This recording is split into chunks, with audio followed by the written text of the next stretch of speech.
নমস্কার বন্ধুরা, আজকে তৈরি করে দেখাবো গাঠি কচু দিয়ে মাছের ঝোলের রেসিপি। সাধারণ একটি রান্না, তবে খেতে হয় ভীষণই সুস্বাদু। একদম ঘরোয়া মশলায় তৈরি হবে, আর এর স্বাদ সারা জীবন মুখে লেগে থাকবে।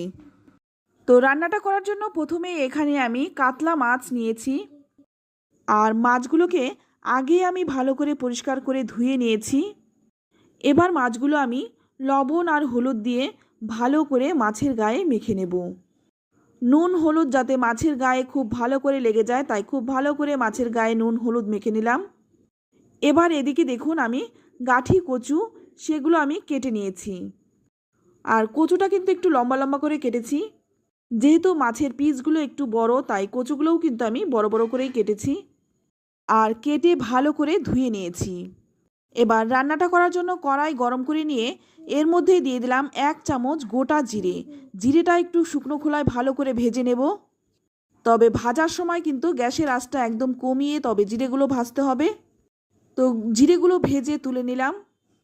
এবার ওই গরম কড়াইয়ের মধ্যেই দিয়ে দিলাম 3 চামচ সর্ষের তেল।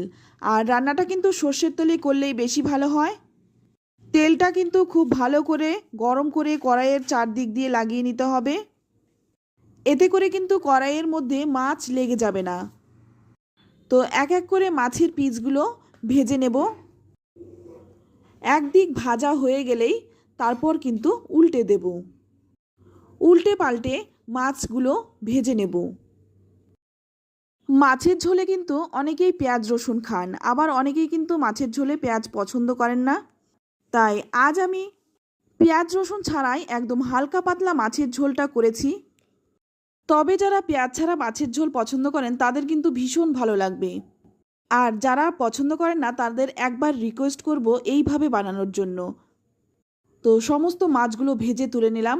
এবার দেখুন, মাছ ভাজার তেলের মধ্যে আমি 2টো শুকনো লঙ্কা ভেজে তুলে নেব। তো শুকনো লঙ্কা দুটো দেখুন ভেজে তুলে নিলাম।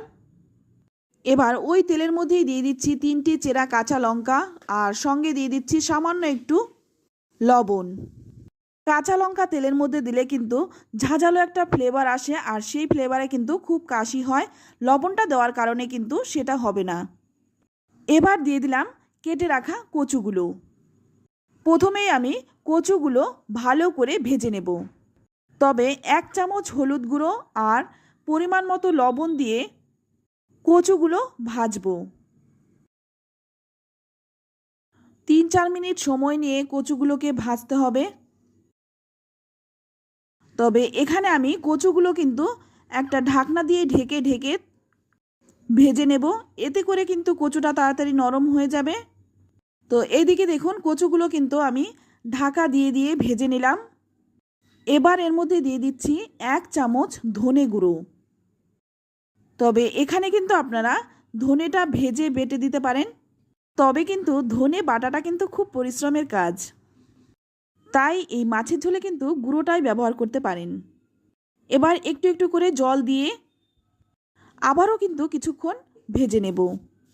এতে করে কিন্তু মশলাটা পুড়ে যাবে না, আর কচুটাও কিন্তু বেশ নরম হয়ে যাবে।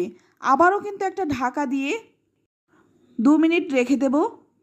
তো 2 মিনিট পর দেখুন ঢাকনাটা খুলে নিয়েছি। এখন কিন্তু কচুটা অনেকটাই নরম হয়ে গেছে। এবার এর মধ্যে দিয়ে দিচ্ছি একটা টমেটো। টমেটোটা কিন্তু আমি পরে দিয়েছি, আপনারা কিন্তু চাইলে আগেও দিতে পারেন। পরে দিয়েছি কারণ টমেটোটা গলে যাবে, কিন্তু একদম মিশে যাবে না। তো দেখুন, গাঠি কচুটা কিন্তু একদম নরম হয়ে গেছে। এবার এখানে দিয়ে দিচ্ছি পরিমাণ মতো জল। আপনারা যে পরিমাণে ঝোল খেতে পছন্দ করেন সেই পরিমাণে জলটা দিয়ে দেবেন। তো আজ আমি মাছের ঝোলটা একটু পাতলা করে করব, তাই জলের পরিমাণটা একটু বেশি দিলাম। তো ভালো করে নেড়েচেড়ে মিশিয়ে নিয়ে ঝোলটা একটু ফুটিয়ে নেব।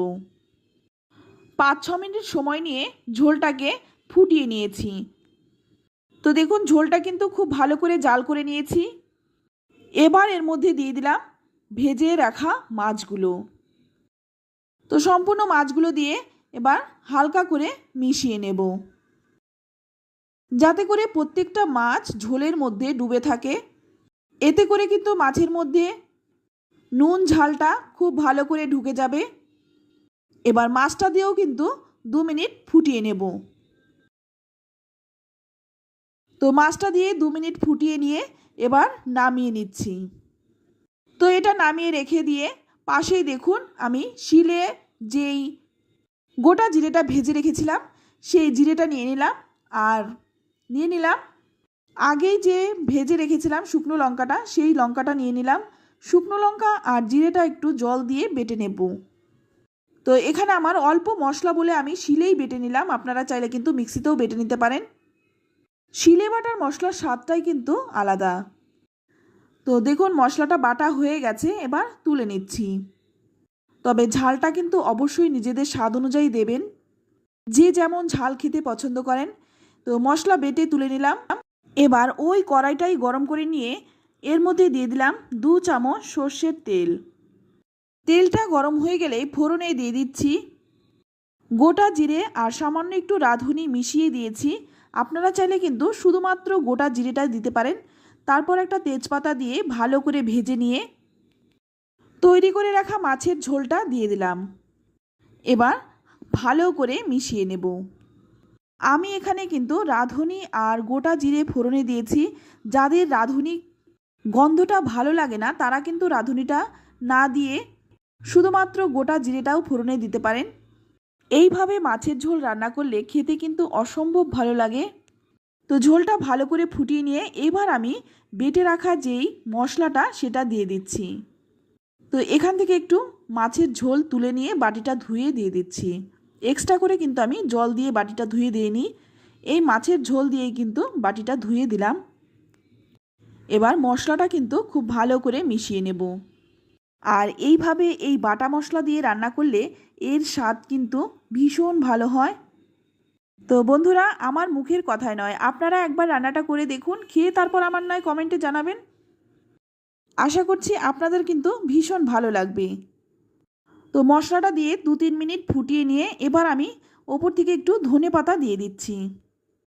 তো ধনেপাতাটা আপনারা হাতের কাছে না থাকলে নাও দিতে পারেন, তবে ধনেপাতাটা দিলে কিন্তু এর গন্ধটা খুব সুন্দর হয় আর খেতেও ভালো লাগে।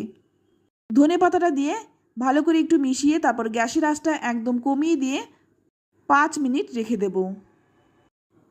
তো 5 মিনিট পর দেখুন ঢাকনাটা খুলে নিচ্ছি, আর এখন কিন্তু রান্নাটা একদম রেডি। তো দেখুন দেখতে কতটা সুন্দর হয়েছে, খেতেও দুর্দান্ত হয়। তো বন্ধুরা, আমার এই সহজ সাধারণ মাছের ঝোলের রেসিপিটি আপনাদের কেমন লাগলো অবশ্যই কমেন্টে জানাবেন। আর হ্যাঁ, লাইক কমেন্ট শেয়ার করতে কিন্তু ভুলবেন না। আপনি যদি আমার চ্যানেলে নতুন হয়ে থাকেন চ্যানেলটা সাবস্ক্রাইব করে নেওয়ার অনুরোধ রইল। আজ এই পর্যন্ত, আবারও নিয়ে আসবো অন্য কোনো নতুন রেসিপি। সকলেই ভালো থাকবেন, সুস্থ থাকবেন। ধন্যবাদ।